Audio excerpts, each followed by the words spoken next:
नमस्कार साथियों, UP police की आंसर की 23 तारीख की दोनों शिफ्टों की जारी हो चुकी है। इस वीडियो के माध्यम से हम देखेंगे कि जो प्रश्न आपका गलत है, जिस प्रश्न पर आप आपत्ति लगाना चाहते हैं, वो आंसर की देखने के बाद आप किस तरीके से आपत्ति लगा सकते हैं। तो आइए एक एग्जाम्पल से समझते हैं। सबसे पहले आपको जब भी आपको आंसर की देखनी होगी, अपना रजिस्ट्रेशन नंबर आपको यहाँ पर डालना होगा, जो कि 8 अंकों का होगा। ये 8 अंकों का रजिस्ट्रेशन नंबर है। इसके बाद आपको जिसकी जन्म तिथि यानी जो आपकी जन्म तिथि होगी वो डालनी है, महीना, तारीख, फिर महीना, उसके बाद वर्ष।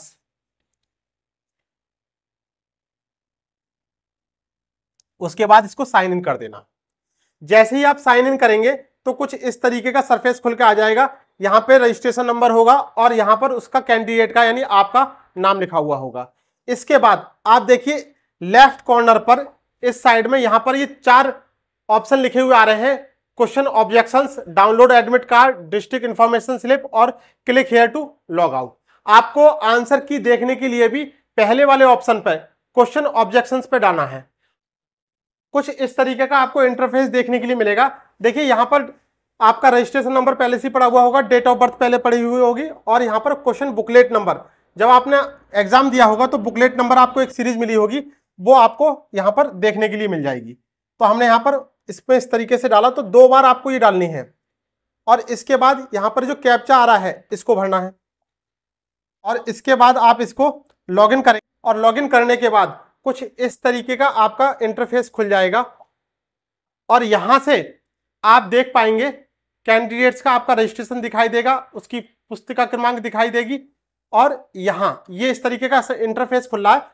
फिर देखना ये 3 ऑप्शन आ रहा है, एक होम का आ रहा है, इसके बाद मेक ऑब्जेक्शंस का आ रहा है और व्यू ऑब्जेक्शन का आ रहा है।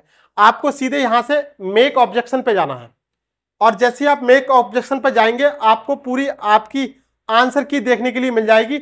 जो आपका सेट पेपर था उसके अकॉर्डिंग जो प्रश्नों के उत्तर थे वो यहां पर उत्तर कुंजी के रूप में ये ABCD के फॉर्मेट में आपको देखने के लिए मिल जाएंगे। अब इससे आगे देखते हैं कि आप ऑब्जेक्शन कैसे लगा पाएंगे। यदि आपकी नजर में कोई प्रश्न गलत है तो आप उसका ऑब्जेक्शन कैसे लगाएंगे। देखिए मान लीजिए हम पहला वाला क्वेश्चन ही लेते हैं एग्जाम्पल के रूप में। ये क्वेश्चन है पहला वाला, तो यहां पर ये क्या दे रखा है कि ऑब्जेक्शन टाइप, आपत्ति का प्रकार आपने यहां से सेलेक्ट किया और सेलेक्ट करने के बाद यहां पर कई सारे ऑप्शन दिखाई दे रहे हैं। पहले दिखाई दे रहा है कि प्रश्न त्रुटिपूर्ण है या सभी उत्तर गलत हैं या एक से अधिक उत्तर विकल्प सही है, दिया गया उत्तर गलत है। यानी इस तरीके में से जो आपके अकॉर्डिंग जो क्वेश्चन जिस टाइप का है, यानी गलत क्या है, उसके ऑप्शन गलत है या प्रश्न ही गलत है या एक से ज्यादा उत्तर है, वो आपको यहां से सेलेक्ट कर लेना है। और सेलेक्ट करने के बाद आपको यहां पर लिखा हुआ है कि बताएं कि क्या गलत है। तो ये 4 ऑप्शन जो दे रखे हैं और प्रश्न दे रखा है वो यहां पर टाइप कर देना है। जैसे मान लीजिए सी ऑप्शन गलत है तो यहां पर आपको टाइप कर देना है ऑप्शन सी, जो भी दे रखा हो उसके आगे। इतना काम आप कर लेंगे। इसके बाद आपको क्या काम करना है, यहां पर चूज फाइल जो दे रखा है उसके बारे में समझते हैं।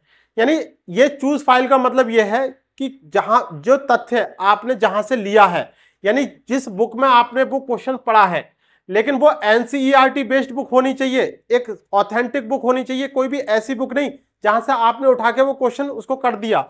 ऑथेंटिक बुक जो आयोग की नजर में, बोर्ड की नजर में वैलिड बुक्स हैं, उनके अकॉर्डिंग उसकी फोटो लेकर वो यहां पर आपको फाइल में लेकर कम से कम 3 MB मैक्सिमम, देखिए यहां पर दे रखा है मैक्सिमम 3 MB का साइज होना चाहिए और वो जो है आप यहां पर अपलोड करके सबमिट ऑब्जेक्शन पर जा सकते हैं। तो इस तरीके से जितने भी क्वेश्चन बनते हैं, जितने भी आपके प्रश्न ऑब्जेक्शन वाले हैं, वो आप यहां पे चूज कर सकते हैं।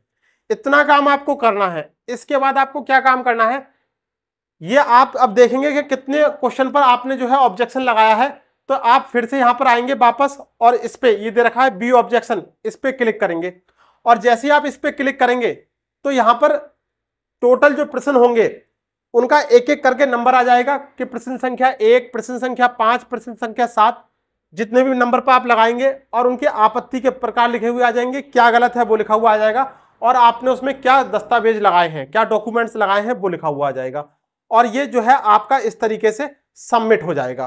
तो ये वो पूरी प्रोसेस है जिसके तहत आप अपनी आपत्ति लगा सकते हैं आपके पेपर में जो भी प्रश्न गलत आए होंगे उम्मीद करता हूं कि आपने ये वीडियो बहुत अच्छे से समझ ली होगी। सेव करके रख लें, क्योंकि अभी लगातार 2-3 दिन आंसर की आएंगी, आपको जरूरत पड़ने वाली है। आज की वीडियो में बस इतना ही। धन्यवाद।